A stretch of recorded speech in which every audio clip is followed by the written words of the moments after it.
Yo mga idol, kamusta? Sports Talk PH nga pala. Ang laban ni Casimero, pag-usapan natin yan mga idol. Ngunit bago ang lahat ay huwag kakalimutang mag-subscribe at i-click ang notification bell button for more sports talk.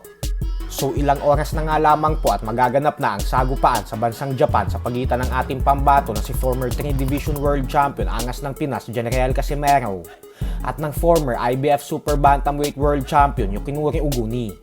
At mukhang knockout talaga ang planong gawin ni Casimero mamaya sa pambato ng mga Hapon.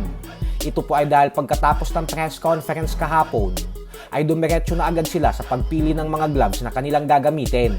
At base sa nasilip nating video ay ang Cleto Reyes gloves ang gagamitin ng Angas ng Pinas mamaya.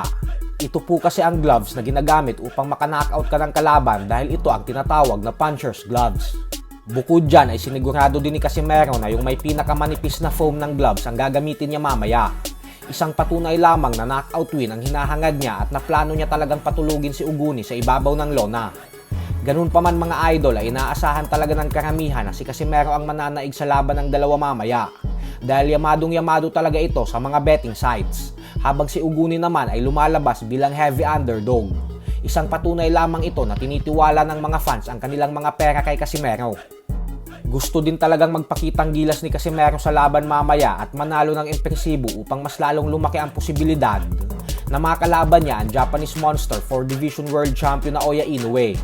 Ito ay kung sakaling magtagumpay si Inoue sa undisputed title fight nito kontra sa isa pa nating pambato na si Unified IBF and WBA Super Bantamweight World Champion Marlon Tapales na gaganapin sa December 26.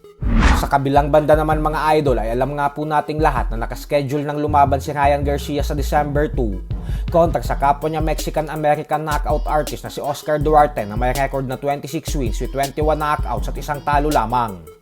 At bagamat inaasahan ng lahat na lalabas si Garcia bilang heavy favorite sa laban na ito, ay sinabi po ng Golden Boy promoter, former 6 Division World Champion Oscar De La Hoya na hindi ito magiging madaling laban para kay Garcia.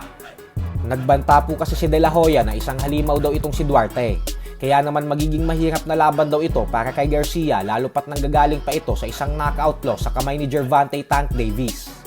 Dagdag pa ni De La Hoya na kadalasan umano ay hindi lumalaban sa malalakas na fighters ang mga boksingero pag nanggagaling ito sa isang masaklap na pagkatalo. At bagkus nagsasagawa muna ang mga ito ng tune-up fight bago muling sumabak sa mga bigating laban.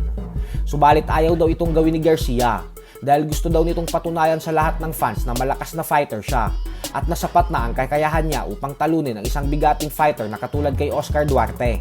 So hanggang dito na lang po muna tayo mga idol. Sports Talk PH, kakaiba ang laban ng mga Pinoy. Lakas at dedikasyon, ang aros ng tinuon. Kamaong nagbabaga, ang sayo ay babaon. Mga Pinoy na ating pambato.